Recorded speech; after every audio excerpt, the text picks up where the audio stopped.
The news in detail. President Droupadi Murmu has said that the consciousness of Dharma-Dhamma is embedded in the core of India and the foundation stone of humanism rests on Dharma.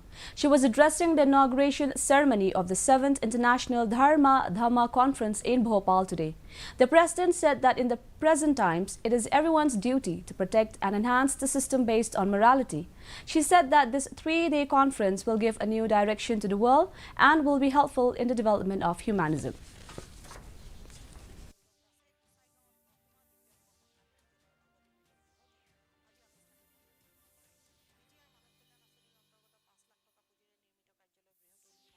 Delegates from several countries are participating in this convention.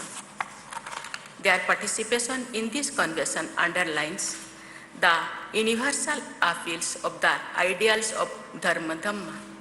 I am sure that they are happy to be in Madhya Pradesh, where Sanchi and Bharhut are located. NPP